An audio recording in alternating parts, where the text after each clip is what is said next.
তৃণমূলের সাংসদ সুখেন্দু শেখর রায় তিনি হাজত চাইছেন, অর্থাৎ তিনি কাস্টাডি চাইছেন যে সিবিআই যেন বিনীত গোয়েল কলকাতা পুলিশ কমিশনারকে কাস্টাডিতে নেন, ইনক্লুডিং সন্দীপ ঘোষ এবং কলকাতা পুলিশ কমিশনারকে কাস্টাডিতে নিন। এ তো বিরোধী স্বর শাসক স্বর মিলে যাচ্ছে। অর্থাৎ শুভেন্দু অধিকারী পরিষ্কারভাবে বলেছেন যে বিনীত গোয়েলকে কাস্টাডিতে নিতে হবে সিবিআই কে এই আরজিকর কাণ্ডের প্রেক্ষাপটে, তাহলেই সত্য উদ্ঘাটিত হবে।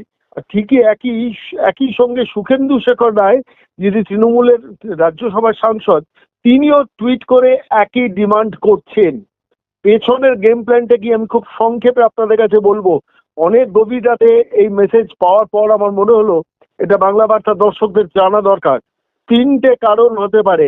এক, সুখেন্দু শেখর রায়ের রাজ্যসভা রিনিউ হবে না, অর্থাৎ রাজ্যসভার সাংসদ হিসেবে তিনি এবার রিনমিনেশন পাবেন না, ফলে তিনি বিদ্রোহী হয়েছেন। সাম্প্রতিককালে তিনি অনশনেও বসেছিলেন এই ছাত্রছাত্রীদের সমর্থনে। আবার গতকাল রাত্রিবেলা এই টুইটটা করলেন। অর্থাৎ এর ফলে সুখেন্দু শেখর রায়কে দলকে শোকজ বা বহিষ্কারের মুখে পড়তে হতে পারে। কারণ দলের লাইনের বিরুদ্ধে সরাসরি মমতা বন্দ্যোপাধ্যায়ের ট্রাস্টেড, অভিষেক বন্দ্যোপাধ্যায়ের ট্রাস্টেড লোক বিনীত গোয়েল, তাকে চ্যালেঞ্জ করা হলো। সম্ভাবনা এক। সম্ভাবনা দুই হচ্ছে যে এই সমস্ত ঘটনাটার মধ্যে দিয়ে সুখেন্দু শেখর রায়কে দিয়ে অভিষেক বন্দ্যোপাধ্যায় তিনি তৃণমূল কংগ্রেসের মধ্যেও যে আরেকটা স্বর আছে, তৃণমূল কংগ্রেসের ইমেজ বিল্ডিং এর ক্যাম্পেইনটা করতে চাইছেন হয়তো। আমি কেন বলছি, যখন ছাত্রছাত্রীদের সমর্থনে দক্ষিণ কলকাতায় সুখেন্দু শেখর রায় তৃণমূলের রাজ্যসভার সাংসদ, তিনি এতে অনশনে বসলেন, তার সঙ্গে আমি দেখছিলাম তন্ময় ঘোষ, যিনি ভাইপোর খুব কাছের লোক, এবং আরো একজন নেতা একই সঙ্গে তারা অনশনে বসছিলেন, আমি যতদূর খবর পেয়েছিলাম। অর্থাৎ ভাইপো শিখিয়ে দিয়েছেন যে তৃণমূলের মধ্যে একটা বিরুদ্ধ স্বর করে তৃণমূল সবাই খারাপ নয় এই ইন্টারপ্রিটেশনটা তৈরি করার, এটা মানুষকে পাজল করার রাজনীতি, যেটা ভাইপো খুব ভালো করেন সেটা। এটা সম্ভাবনা দুই। আর সম্ভাবনা তিন, সেটা উড়িয়ে দেওয়া যায় না। অর্থাৎ সম্প্রতি ভাইপোর আলটিমেটলি ইডির ডাটা, এই এন্টায়ার পর্বটা আপাতত স্থগিত হয়েছে, কিন্তু দিল্লির সুপ্রিম কোর্ট সেই রায় আপাতত রিজার্ভে রেখেছেন। সেই রায় উঠে গেলে যদি আবার গরু কয়লা বালি পাথর কোনো কেসে ভাইপোকে ডাকে এবং ভাইপো যদি গ্রেফতার হয়ে যান, সেই জন্য দিল্লির শাসককে একটু পাজল করে রাখা। অর্থাৎ আমি প্রয়োজন হলে একনাথ শিন্ডে হতে পারি, আমি পিসির লাইনে নাও যেতে পারি, মানে এই মেসেজটা দিল্লিকে দেওয়া। এই তিনটে সম্ভাবনা কিন্তু আমার মনে হচ্ছে, যে কারণে সুখেন্দু শেখর রায় সিপির কাস্টোডিয়াল ইন্টারোগেশন চাইছেন সিবিআই কে দিয়ে। একটু খেয়াল করে দেখুন আরো একটা ঘটনা, সেটা হচ্ছে রাজ্যসভায়, আমি প্রথম পয়েন্টে একটু ফিরে যাব। রাজ্যসভায় ইদানিংকালে সুখেন্দু শেখর রায়কে কম গুরুত্ব দিচ্ছে তৃণমূল কংগ্রেস ওভারঅল। ডেরেক ওব্রায়েনকে দলনেতা করেছেন, সাগরিকা ঘোষকে সদ্য নিয়ে এসে খুব প্রমিনেন্স দিচ্ছেন, অন্যান্য পদাধিকারীদের পোস্ট দিয়েছেন, কিন্তু সুখেন্দু শেখর রায়ের কোনো পোস্ট নেই। ফলত উনি বুঝতে পারছেন যে তৃণমূল কংগ্রেসে একঘরে হয়ে যাচ্ছেন এবং রিনমিনেশন পাবেন না, ফলত তিনি বিদ্রোহী। যেটা প্রথম পয়েন্টের অ্যাডিশন আমি এতে করলাম। কিন্তু যাই হোক না কেন, যে সুখেন্দু শেখর রায় সিপি কে সিবিআই কাস্টাডিতে নিয়ে ইন্টারোগেট করুক, সন্দীপ ঘোষকে কাস্টাডিতে নিয়ে ইন্টারোগেট করুন, পরিষ্কারভাবে মমতা বন্দ্যোপাধ্যায়কে চ্যালেঞ্জ করা, তাতে সম্ভাবনা দুইয়ের ব্যাপারটাও চলে আসতে পারে, সম্ভাবনা তিনের ব্যাপারটাও চলে আসতে পারে, যেখানে ভাইপো একটা প্যারালাল স্রোত দলের মধ্যে বজায় রাখছেন। সুদীপ বন্দ্যোপাধ্যায়কে যেমন কুণাল ঘোষকে দিয়ে আক্রমণ করিয়েছিলেন, কুণাল ঘোষ এবারেও এই আরজিকর কাণ্ডে যে ভূমিকা নিচ্ছেন, সেই ভূমিকার সঙ্গে আবার সুখেন্দু শেখর রায় মিলছে না। অর্থাৎ দলের মধ্যে দুটো মুখকে বরাবর সামনে নিয়ে এসে পুরো বাংলার মানুষকে পাজল করে রাখা, অর্থাৎ সব তৃণমূল খারাপ নয় এই কনসেপ্টটাকে ভাইপো ভাসিয়ে দিতে চাইছেন অ্যাপারেন্টলি। মানে আমার সুখেন্দু শেখর রায় তৃণমূল কংগ্রেসের রাজ্যসভার সাংসদ এই যে সিপি কে কাস্টাডিতে চাইছেন, এই পুরো ব্যাপারটা মানে সিপি অর্থাৎ বিনীত গোয়েলকে কাস্টাডিতে নিচ্ছে, সেটা শুভেন্দু অধিকারী চাইছেন, সেটা তৃণমূল কংগ্রেসের সাংসদও চাইছেন। তা মানুষ পাজল হয়ে যাবে, এই পাজল করাটা হয়তো ভাইপো চাইছেন। অনেকগুলো সম্ভাবনা আছে, দেখা যাক ডেভেলপমেন্ট কি হয়। যদি সুখেন্দু শেখর রায়কে দল সাসপেন্ড করে বা বহিষ্কার করে, তাহলে বুঝতে হবে যে প্রথম সম্ভাবনাটাই ঠিক, যে রাজ্যসভায় রিনমিনেশন পাবেন না বলে তার বিবেকের ডাকে তিনি এখন এইসব কথাগুলো বলছেন, এবং এই সময় বিবেকের ডাকটা বেশিরভাগ ক্ষেত্রে দেয়, সেই বিবেকের ডাকটা তিনি দিচ্ছেন। কিন্তু সম্ভাবনা 2-3 উড়িয়ে দেওয়া যায় না। ভাইপোর জনমানুষে তৃণমূল কংগ্রেস সম্বন্ধে দুটো ধারণা থাকুক, সেটা ভাসিয়ে দেওয়া। তৃতীয়, দিল্লিকে মেসেজ পাঠানো যে আমি প্রয়োজন হলে একনাথ শিন্দে হতে পারি। অনেকগুলো সম্ভাবনা কিন্তু জন্ম দিল সুখেন্দু শেখর রায়ের এই টুইট, যেখানে তিনি পরিষ্কারভাবে কলকাতার পুলিশ কমিশনার বিনীত গোয়েলকে সিবিআই কাস্টাডিতে নিক যথার্থভাবে বলেছেন।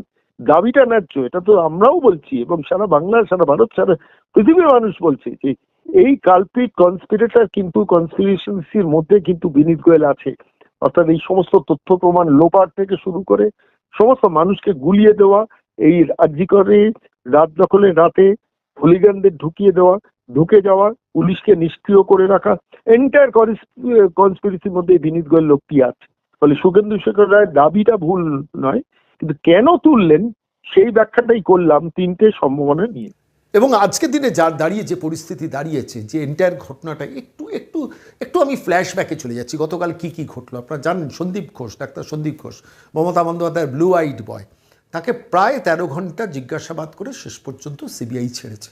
আপনাদের মনে প্রশ্ন উঠেছে, আমার মনে প্রশ্ন উঠেছে, কবে সন্দীপ ঘোষ গ্রেফতার হবে। কিন্তু সন্দীপ ঘোষের গ্রেফতারিটা কিন্তু এসেনশিয়াল। তার মধ্যেই লুকিয়ে রয়েছে রহস্য, তার মধ্যেই লুকিয়ে রয়েছে সমস্ত স্টোরি। তিনি সব জানেন, পরতে প্রত্যেকটা ঘটনা তিনি জানেন, এবং তিনি জানেন শুধু না, তাঁর সঙ্গে জড়িয়ে রয়েছে এই হত্যাকাণ্ডের এন্টায়ার এপিসোডটা। আমি কেন বলছি বলুন তো? ধরুন প্রথম দিন 13.5 ঘন্টা জিজ্ঞাসাবাদ, পরের দিন 13 ঘন্টা জিজ্ঞাসাবাদ। আমি বলছি সন্দীপ ঘোষ গ্রেপ্তার হবেন, এটা আমার চিন্তা বলছে যে শেষ পর্যন্ত তাকে সিবিআই তুলে নেবে, যতক্ষণ পর্যন্ত তিনি সহযোগিতা করবেন। যেখানে মিসিং লিঙ্ক দেখবেন, যেখানে বিভিন্ন ডাক্তারদের বয়ান এবং তার বয়ানের মধ্যে একটা তফাৎ দেখবেন, এবং তিনি সেখানে কোঅপারেট করবেন না, যখন সিবিআইয়ের মনে হবে যে এই লোকটা আমার সঙ্গে কোঅপারেট করছে না, আমি যা প্রশ্নের উত্তর চাইছি উত্তরটাকে এড়িয়ে যাওয়ার চেষ্টা করছেন, সেই সময় তাকে তুলে নিয়ে যাবে। তো সেই ঘটনাটা, সেই মহেন্দ্রক্ষণ কখন আসবে আমরা সবাই চিন্তা করছি। কিন্তু এরই মধ্যে অনেক কিছু ঘটে গেছে। সিবিআই ত্রিমুখী অপারেশন স্টার্ট করে দিয়েছে, 3 দিক থেকে অপারেশন করেছে। এমনকি দিল্লি থেকে মনোরোগ বিশেষজ্ঞ 3 জনকে উড়িয়ে নিয়ে এসছে। কেন? যাদের জিজ্ঞাসাবাদ চলছে, বিশেষ করে সঞ্জয় কুমার রায়, তাঁর জিজ্ঞাসাবাদের সময় তাঁর সামনে 3 জন মনোরোগ বিশেষজ্ঞকে বসিয়ে রাখবেন। তার বডি ল্যাঙ্গুয়েজ, তার এক্সপ্রেশন, তার কথার রিয়াকশন তারা বিশ্লেষণ করে তারা সিবিআইকে দেবে। সিবিআই কিন্তু এই মুহূর্তে 24 ঘন্টা খাটছে। আপনারা একটু ভালো করে খেয়াল করে দেখবেন, 24 আওয়ার্স। এখানে কোনো বাইন্ডিং নেই। সারা পৃথিবীর মানুষ এখন ইনভলভ হয়ে গেছেন, সারা পৃথিবী জুড়ে নিন্দা হচ্ছে। ফলে কেন্দ্রীয় সরকারও চাইছে যে এটা শেষ পর্যন্ত একটা বিহিত হোক। কিন্তু এই মুহূর্তে দাঁড়িয়ে আমি আপনাদের কাছে শুধু খুব সিম্পল একটা প্রশ্ন করবো, একটু ভালো করে ভেবে দেখুন। যারা মিছিলে হাঁটছেন না, নাট্যকর্মী, অভিনেতা, ফিল্ম স্টার, সবাই নেমে পড়েছেন। কলেজের অধ্যাপক, স্কুলের প্রাক্তন ছাত্ররা, বর্তমান ছাত্ররা, কলেজের প্রাক্তন ছাত্ররা, লাখে লাখে মানুষ রাস্তায় বেরিয়ে পড়েছেন। সে মানুষ একটা দাবি করছেন যে উই ওয়ান্ট জাস্টিস। আচ্ছা, জাস্টিস বলতে কী বোঝেন একটু ভালো করে খেয়াল করে দেখুন তো। আমি একটা ছোট্ট তথ্য আপনাদের কাছে দেবো। জাস্টিস বলতে কি, ধরুন যে অপরাধী চিহ্নিত হলো তাঁর ফাঁসি, তাহলেই জাস্টিস হয়ে গেল? ভালো করে ভেবে দেখুন। ধরুন সঞ্জয় কুমার রায় এককভাবেই রেসপন্সিবল সমস্ত ঘটনাটার জন্য, তাহলেই তার ফাঁসি হয়ে গেল, তাহলে আমরা খুশি। আবার 6 মাস বাদে এনআরএসে হলো, 6 মাস বাদে মেডিকেল কলেজে, ঈশ্বর করুন না হোক। আবার যদি 1 বছর বাদে অন্য কোথাও হোক, তখন আবার উই ওয়ান্ট জাস্টিস, মিছিল বেরোবে, মিটিং হবে, স্লোগান হবে, রাত জাগবেন, অনেক কিছু হবে। তারপর যখন তার আইডেন্টিফাইড হবে, শাস্তি হয়ে যাবে, ব্যাস হয়ে গেল। কামদুনিতেও আমরা জাস্টিস চেয়েছিলাম। প্রশ্নটা সেখানে না, প্রশ্নটা হচ্ছে যে এই অপরাধীদের বিচরণযোগ্য যে স্পেসটা করে দিয়েছেন, যাঁরা করে দিয়েছেন, তাঁদেরও শাস্তি চাই। এই দাবিটা দয়া করে হাত জোর করে বলছি, আপনারা তুলুন। যারা মিছিল মিটিংয়ে হাঁটছেন না, উই ওয়ান্ট জাস্টিস বলে অপরাধী শাস্তি চাই বলে ছেড়ে দিচ্ছেন, একটু ভালো করে ভেবে দেখুন তো। সঞ্জয় রায় ওই আরজিকর মেডিকেল কলেজে হসপিটালের 4 তলায় কোথায় ডাক্তার ঘুমিয়ে আছেন সেই ঘরে ঢুকে গেল। এই যে অ্যাডমিনিস্ট্রেশন, এই অ্যাডমিনিস্ট্রেশন সিস্টেমটা কে গড়ে তুলেছে? আমি বলছি এর মধ্যে অনেক বড় রহস্য লুকিয়ে রয়েছে। শুভেন্দু অধিকারী গতকাল একটা বক্তব্য রেখেছেন, বক্তব্যটা খুব ইম্পর্ট্যান্ট। পরিষ্কারভাবে বলেছেন যে Vineet Goel, Sandip Ghosh, Sushanta Roy, SP Das, doctor Sushanta Roy, doctor SP Das, doctor Sandip Ghosh এবং বিনীত গোয়েল 4 জনকে কাস্টাডিতে নেওয়া দরকার। এবং 4টি ফোনের মধ্যে লুকিয়ে রয়েছে রহস্য, সমস্ত তথ্য। সেই 4টি ফোন বাজেয়াপ্ত করা হোক। মমতা বন্দ্যোপাধ্যায়, বিনীত গোয়েল, রাজীব কুমার, সন্দীপ ঘোষ, এদের প্রত্যেকের ফোনটাকে বাজেয়াপ্ত করা দরকার।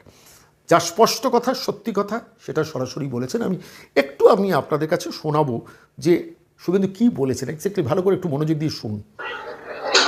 আমি শুধু সিবিআই কে বলবো, আপনারা বিনীত গোয়েল এবং সন্দীপ ঘোষকে কাস্টডিতে নেন, এসপি দাস এবং সুশান্ত রায়কে কাস্টডিতে নেন, আর ফোনগুলো বাজেয়াপ্ত করুন। মমতা ব্যানার্জির ফোনটা নিতে হবে, নারায়ণ স্বরূপের নিগমের ফোনটা নিতে হবে, রাজীব কুমার বিনীত গোয়েলের ফোনটা নিতে হবে, এবং ফেস টাইম ওর কল রেকর্ড আপনাদের উদ্ধার করতে হবে। সব পেয়ে যাবেন কি করেছে।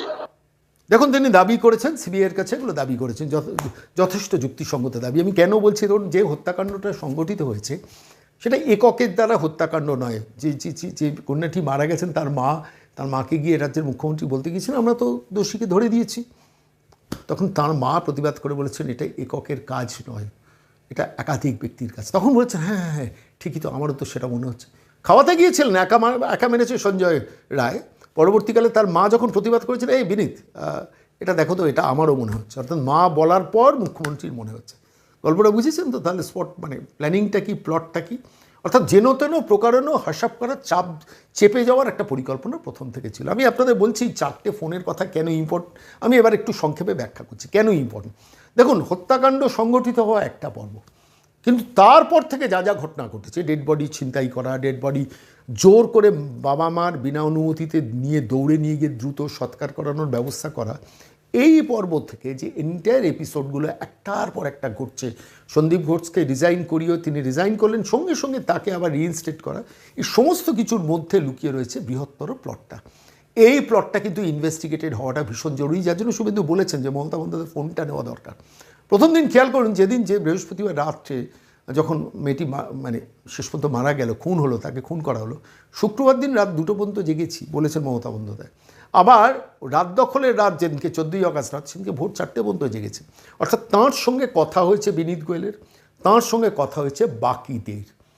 তিনি সর্বোত্তম একদম শক্তিতে রয়েছেন, ফলে তাঁর কনসেন্ট না নিয়ে বিনীত গোয়েল এরা কিছু করেনি। আর মমতা বন্দ্যোপাধ্যায়ের ওয়ান অফ দ্য মেন অ্যাডভাইসার্স এইসবের ক্ষেত্রে রাজীব কুমার।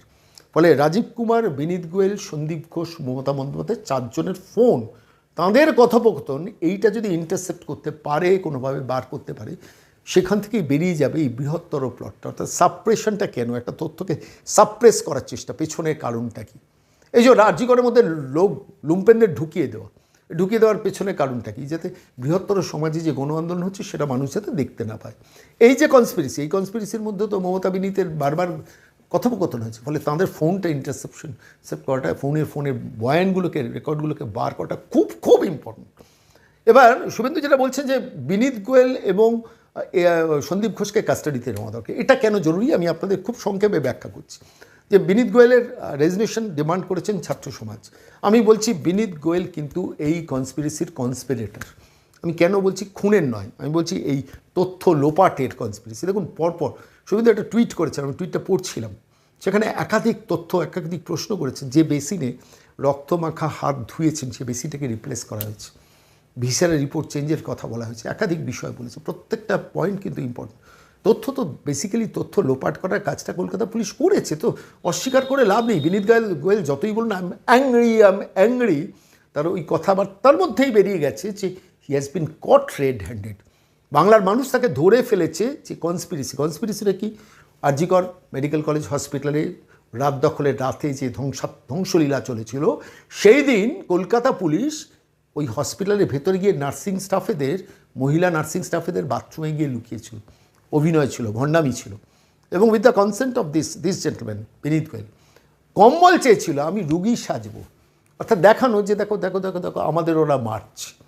ভাবুন, মানে কলকাতা নার্সিং স্টাফরা পাহারা দেবে, পুলিশ কম্বলের তলায় শুয়ে থাকবে।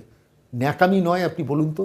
যে পুলিশ ওই কম্বলের তলায় রুগী সাজছে, যে পুলিশ নার্সিং স্টাফেদের বাথরুমে গিয়ে লুকোচ্ছে, তাদের পরিবার নেই, পরিবারের কাছে তারা গিয়ে জবাব দিতে পারে না। আমি বলছি, আমি কলকাতা পুলিশের অধিকাংশ কর্মীকে শ্রদ্ধা করি, রেসপেক্ট করি, আমি তাদের কাছে বলছি একটু প্রশ্ন করে দেখুন তো, বিনীত গোয়েল কোথায় টেনে নামালো?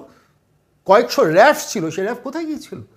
সাইড হয়ে যেতে বলেছিল। নার্সিং স্টাফেরা প্রকাশ্যে অন ক্যামেরা বলছেন যে আমাদের বলা হয়েছে যে লাঠি না চালাতে। আপনি ভাবুন, ধ্বংসলীলা চালাচ্ছে, তাদের লাঠি পর্যন্ত চালাতে বারণ করা হয়েছে। এখানেই তো লুকিয়ে রয়েছে কেমিস্ট্রিটা, পরিষ্কার কেমিস্ট্রিটা লুকিয়ে রয়েছে। আর এই কেমিস্ট্রিটা যারা ইমপ্লিমেন্ট করেছেন তারা হচ্ছেন এই বিনীত গোয়েল বাহিনী। ফলে এই বিনীত গোয়েলকে কিন্তু ইমিডিয়েটলি কাস্টাডিতে নিতে হবে। যতই তিনি অ্যাংরি দেখান, তাকে যদি সিবিআই ডেকে পাঠায়, তাকে যদি শেষ পর্যন্ত কাস্টাডিতে নেয়, সেখানেই বেরিয়ে পড়বে আসল রহস্য। একজন কয়েকদিন আগে অধীর চৌধুরী একটা কথা বলেছেন, খুব ভালো লেগেছিল কথাটা। পরিষ্কার বলেছেন যে এসপি সন্দীপ ঘোষকে থানায় নিয়ে গিয়ে বা কাস্টাডিতে নিয়ে গিয়ে পেছনে বেড়ি মারলেই সব বেরিয়ে যাবে, গড়গড় করে বার করে দেবে। একদিন 13.5 ঘন্টা, একদিন 13 ঘন্টা, 26.5 ঘন্টা জিজ্ঞাসাবাদ হয়েছে। আচ্ছা বলুন তো, একটা প্রশ্ন আপনাদের কাছে করছি, কলকাতা পুলিশ 34 জনকে জিজ্ঞাসাবাদ করেছে, সন্দীপ ঘোষকে জিজ্ঞাসাবাদ করেনি কেন? এখানে লুকিয়ে রয়েছে উত্তরটা, ভালো করে ভাবুন। সন্দীপ ঘোষকে যে সিবিআই 26.5 ঘন্টা জিজ্ঞাসাবাদ করলো, সেই সন্দীপ ঘোষকে কলকাতা পুলিশ জিজ্ঞাসাবাদের তিনি নাকি আসতে চাননি, তাকে নাকি ডাকা হয়েছে, তিনি আসতে চাননি। কলকাতা পুলিশ তুলে নিয়ে আসতে পারতো না? বেলেঘাটা থানার পুলিশ তো তার বাড়ি পাহারা দিচ্ছে, সে দৃশ্য তো আমরা অন ক্যামেরা দেখেছি। এখানে তো লুকিয়ে রয়েছে আসল উত্তর। সন্দীপ ঘোষকে কলকাতা পুলিশ ইন্টারোগেট করেনি কেন? বিনীত গোয়েল, ইউ মাস্ট রিপ্লাই। উত্তরটা আপনাকে দিতে হবে। আপনি ওয়ান অফ দ্য কনস্পিরেটার্স। আজকে পোস্ট কিলিংয়ের পর যা ঘটনা লুকোনোর চেষ্টা হচ্ছে, যেসব তথ্য লোপাট করে, এইখান থেকে তো বেরিয়ে আসছে তথ্য লোপাটের অঙ্ক। ডায়েরির পাতাগুলো মিসিং হলো কী করে? শোনা যাচ্ছে এখন ডায়েরি যে পাতা, 31 বছরের কন্যা যে ডায়েরি লিখতেন, সেই ডায়েরি থেকে একাধিক পাতা পাওয়া যাচ্ছে না। এখন ম্যানেজ করার প্রচেষ্টা শুরু হচ্ছে, তার মধ্যে অ্যাগ্রেসিভ পলিটিক্স শুরু হয়েছে। একটু ভালো করে খেয়াল করে দেখুন তো, 42 জন ডাক্তারকে ট্রান্সফার করলেন আচমকা। সে নিয়ে প্রচুর হুল্লোড় হচ্ছে যে এই পরিস্থিতিতে 42 জন ডাক্তারকে ট্রান্সফার করা হয়েছে।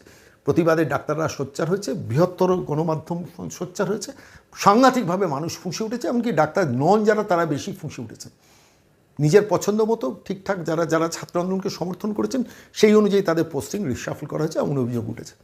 কি দেখলাম আমরা গতকাল সন্ধ্যেবেলা? নারায়ণ স্বরূপ নিগম, যার টেলিফোনটাকে মানে নিয়ে নেওয়ার সিবিআই নেওয়ার কথা বলেছেন শুভেন্দু, আমি সেই নারায়ণ স্বরূপ নিগমকে দেখলাম যে তিনি এসে প্রেসের সামনে প্রেস কনফারেন্স করে বললেন যে 42 জন যে ডাক্তারবাবুকে ট্রান্সফার করা হয়েছে, সেটা রাজ্যের মুখ্যমন্ত্রীকে না জানিয়ে করা হয়েছিল, সেই জন্য ওটাকে রদ করা হলো। আচ্ছা বলুন তো, এটা ন্যাকামো নয়, ভণ্ডামো নয়? একটু ভালো করে ভাবুন।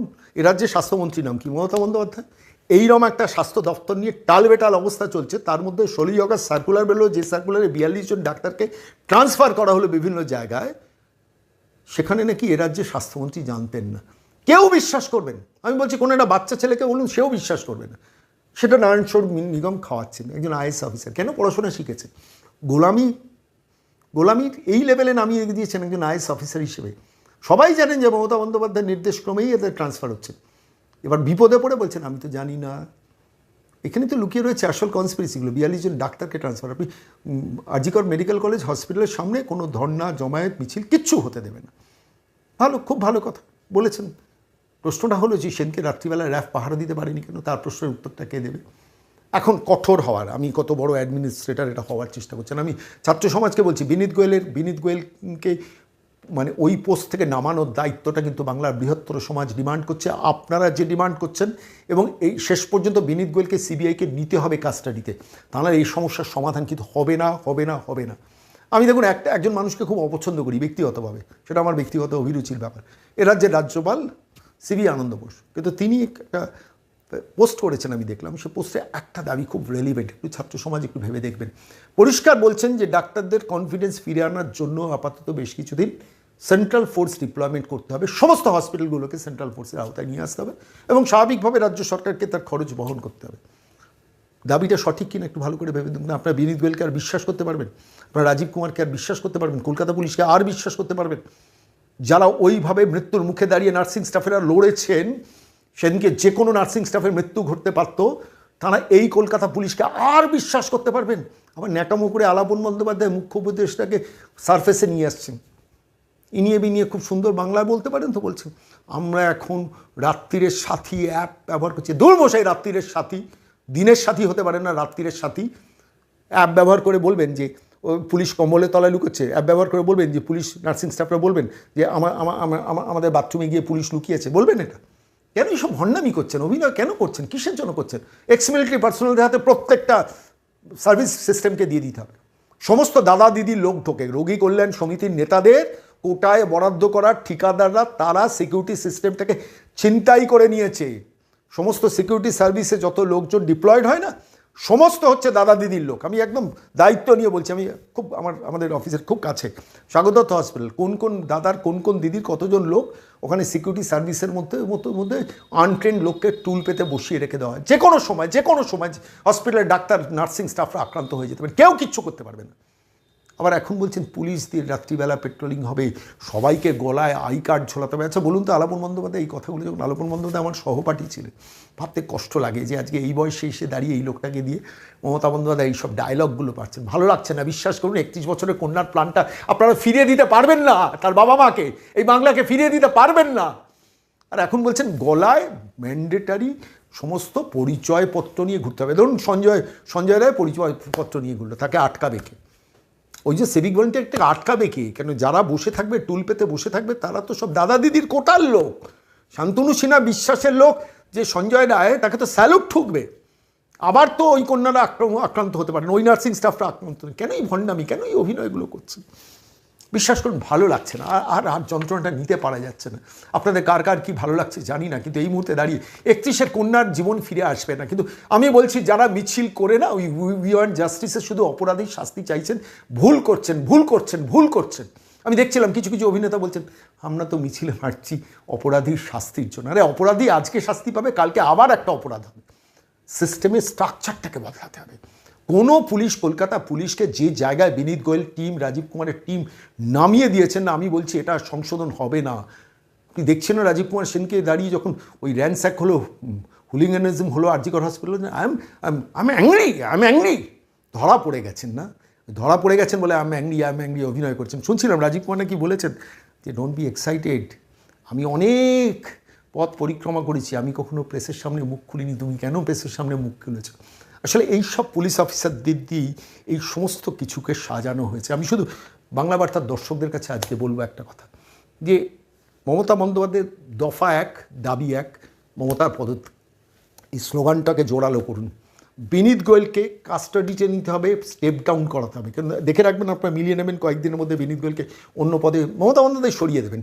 যখন বুঝতে পারবেন যে বিনীত গোয়েল এবার ধরা পড়ে যেতে পারেন, তখনই মমতা বন্দ্যোপাধ্যায় সরিয়ে, যেমন রাজীব কুমারকে নিয়ে গিয়েছেন মণিভাণ্ডারের আইটি ডিপার্টমেন্টে সেক্রেটারি করে, ওখানেও বসে আছেন, রাজ্যের ডিজি পদেও বসে আছেন। ভাবতে পারেন, আসলে যাদের দিয়ে অপরাধগুলো সংগঠিত করা যায় না, সেই সব লোকগুলোকে মমতা বন্দ্যোপাধ্যায় খুব ভালোভাবে আইডেন্টিফাই করেন এবং তাদের দিয়ে অপকীর্তিগুলো করেন। হরিকৃষ্ণ দ্বিবেদী, আলাপন বন্দ্যোপাধ্যায়, রাজীব কুমার, বিনীত গোয়েল, দেখুন আপনি লোকগুলোকে একটু খেয়াল করে দেখুন, সব এদের দিয়ে অপকর্মগুলো, এখন সব সার্কিটটা তৈরি হয়ে গেছে। এই সার্কিটের প্রত্যেকের ফোনগুলোকে নিয়ে নেওয়া দরকার, এদের মধ্যে কার সঙ্গে কার কী কথা হয়েছে। আমি বলছি দেখুন, 31 বছরের কন্যা ফিরে আসবে না, কিন্তু 31 বছরের কন্যার মৃত্যুর পরের চ্যাপ্টারটা যেটা হয়েছে সেইটা নিয়ে একটু আপনারা ভালো করে চিন্তা করুন।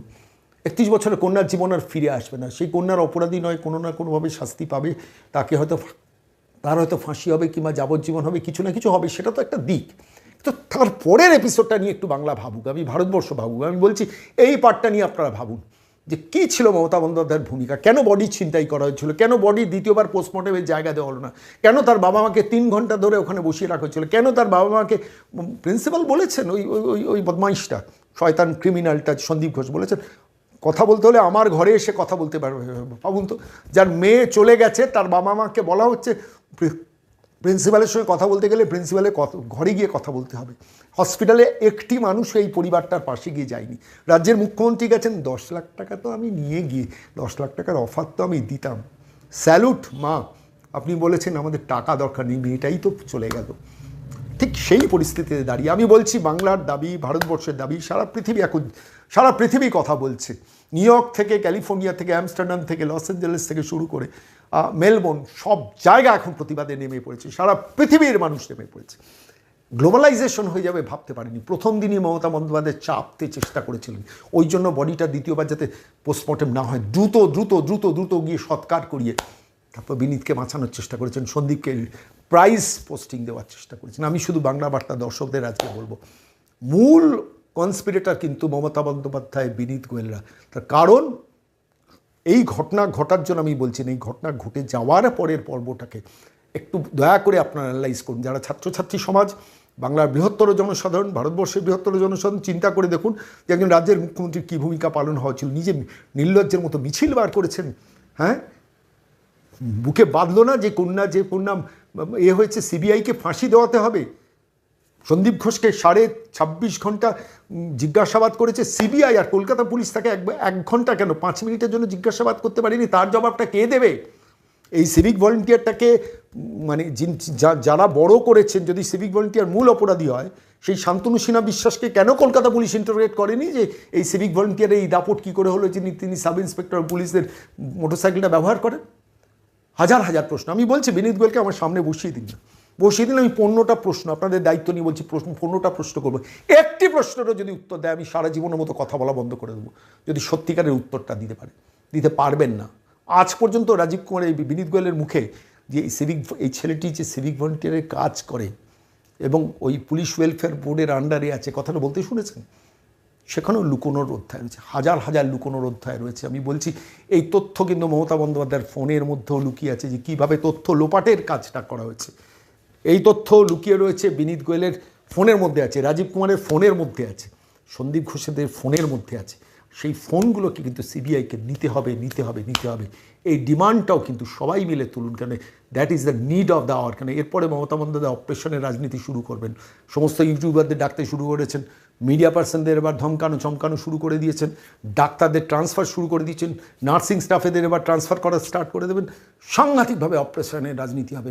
ওই ভদ্রমহিলাকে 14 তলা থেকে নামানোই কিন্তু উই ওয়ান্ট জাস্টিসের শেষ পর্যন্ত জাস্টিস বলে প্রমাণিত হবে। যদি সত্যি বাংলার মানুষ জাস্টিস চায়, তাহলে রাজ্যের স্বাস্থ্যমন্ত্রী, পুলিশ মন্ত্রী, মুখ্যমন্ত্রী, কলকাতার পুলিশ কমিশনার, এই সমস্ত পদগুলো থেকে যে লোকগুলো বসে আছে, যে মহিলা বসে আছেন, তাদের নামিয়ে রাস্তায় হাঁটাতে হবে আর বিকল্প কিছু খোঁজ করতে হবে, তবেই কিন্তু জাস্টিস আসবে। শুধু যারা মিছিলে হাঁটবেন, যারা মোমবাতি জ্বালাবেন, মনের মধ্যে এই আগুনটা জ্বালিয়ে রাখুন, বিনীত অনুরোধ।